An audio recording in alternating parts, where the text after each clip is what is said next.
मैंने सुना है कि गोस्वामी समाज की जो महिलाएं होती हैं वो कभी अपना चेहरा नहीं दिखाती हैं। उसमें कंधा मिला करके खड़ी हुई है। सेना में, एयरफोर्स में, हर जगह महिलाएं आ रही हैं, तो अगर प्रदर्शन में आ रही है तो लोगों को तकलीफ क्या हो रही है? वो तो ये कह रहे हैं कि परंपराएं तो टूट रही है। किसने कह दिया परंपरा टूट रही है? कौन है वो परंपरा निर्धारण करने वाला व्यक्ति? मंदिर के ही गोस्वामी, दिनेश गोस्वामी जी, उनका कहना है कि जब पहली बार जो हरिदास जी की बधाई शोभा यात्रा निकली थी बांके बिहारी से, जो हरिदास जी निर्दोष मंदिर गई थी जी, उसमें महिलाएं शामिल हुई, जो कि परंपरा तोड़ी गई। आज तक महिला कभी शामिल नहीं हुई थी उसमें। वो परंपराएं लिखने वाले व्यक्ति हैं। एकलौता व्यक्ति जो कह देगा वो क्या सर्वजगत सर्वमान्य हो जाएगा? अगर इतनी ही परंपरा निर्धारक है तो किसी समय हमारा आमना सामना कर ले, तब हम उनसे पूछेंगे कि आपने कितनी परंपराएं निभाई। लेकिन मैं उस निचले लेवल पर, उस निचले स्तर पर नहीं आना चाहता हूं। जी, मैंने सुना है कि गोस्वामी समाज की जो महिलाएं होती हैं वो कभी अपना चेहरा नहीं दिखाती हैं। जी, लेकिन जो समय आया था, चेहरा तो दूर, उनको प्रदर्शन तक करना पड़ा जी, मंदिर के बाहर बैठकर। जी। क्यों? क्या गोस्वामी समाज के पुरुष ने ये जतन क्यों नहीं किया कि महिलाएं पहले आगे क्यों आई, उसके बाद पुरुष आए प्रदर्शन करने के लिए? देखिए, महिलाएं जो हैं हमारे यहाँ की, एक महिला में इतनी कैपेसिटी होती है, वो पुरुष से कहीं ज्यादा चीजों को झेलने की क्षमता रखती है। उनके आने का कारण जो लोगों को दिखता है, जो पुरुष चल रहे हैं वो अपना लीगल वे में चल रहे हैं। प्रदर्शन जो कर रही हैं वो महिलाएं किस बात को लेकर के कर रही हैं? जब उनके आने जाने पर प्रतिबंधित कर दिया जाता है, उनके दैनिक प्रसाद को लगाने पर प्रतिबंधित कर दिया जाता है, उनके दर्शनों के अधिकार में प्रतिबंधित कर दिया जा रहा है, तो ऐसी कोई भी महिला जो ठाकुर जी के लिए रोज नित्य कर्म से अपने घर से प्रसाद बना के लेकर आ रही है और उसके अधिकारों का हनन हो रहा है, तो वो आकर के सामने खड़ी होती है।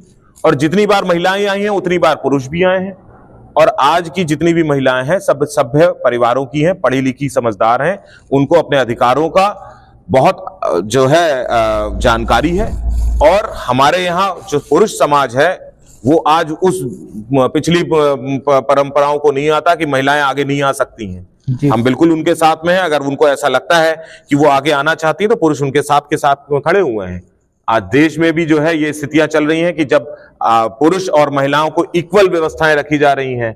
अगर आप एयरपोर्ट पर जाकर के देखें तो महिलाओं के लिए कोई अलग से लाइन नहीं होती है। पिक्चर हॉल, मॉल्स में जाएंगे तो महिलाओं के लिए कोई अलग से व्यवस्थाएं नहीं होती हैं। तो जब महिलाएं साथ में कंधा मिला करके खड़ी हुई हैं, सेना में, एयरफोर्स में, हर जगह महिलाएं आ रही हैं, तो अगर प्रदर्शन में आ रही है तो लोगों को तकलीफ क्या हो रही है और क्यों हो रही है? वो तो ये कह रहे हैं कि परंपराएं तो टूट रही है। किसने कह दिया परंपरा टूट रही है? कौन है वो परंपरा निर्धारण करने वाला व्यक्ति? मंदिर के ही गोस्वामी, दिनेश गोस्वामी जी, उनका कहना है कि जब पहली बार जो हरिदास जी की बधाई शोभा यात्रा निकली थी बांके बिहारी से, जो हरिदास जी निर्दोष मंदिर गई थी जी, उसमें महिलाएं शामिल हुई, जो कि परंपरा तोड़ी गई। आज तक महिला कभी शामिल नहीं हुई थी उसमें। वो परंपराएं लिखने वाले व्यक्ति हैं, उनसे पूछिए वो परंपराएं जो लिखी हुई हैं वो कहाँ हैं? वो तो कहते हैं कि जब परंपराएं हैं काफी। भाई, एकलौता व्यक्ति जो कह देगा वो क्या सर्वजगत सर्वमान्य हो जाएगा?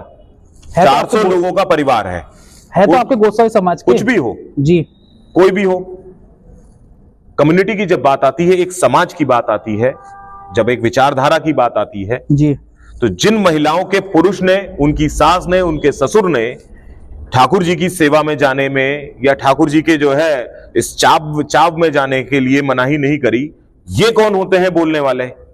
ये परंपरा निर्धारक हैं। और अगर इतनी ही परंपरा निर्धारक है तो किसी समय हमारा आमना सामना कर ले, तब हम उनसे पूछेंगे कि आपने कितनी परंपराएं निभाई। बहुत सारी चीजें हैं जो वही वो अपने मान सम्मान, अपने परिवार के मान सम्मान के साथ खिलवाड़ करके और मीडिया पर हा हा हा कर सकते हैं, लेकिन मैं नहीं कर सकता हूं। प्रश्न मेरे पास में भी बहुत है, बोलने को मेरे पास में भी उनके विषय में बहुत सारी चीजें हैं, लेकिन मैं उस निचले लेवल पर, उस निचले स्तर पर नहीं आना चाहता हूं, क्योंकि मैं ये मान के चलता हूं कि वो भी मंदिर के एक गोस्वामी हैं जी, और खून उनके अंदर भी वही है जो मेरे अंदर है जी। तो अगर वो अपने खून को गाली दे सकते हैं तो दें, मैं नहीं दे सकता।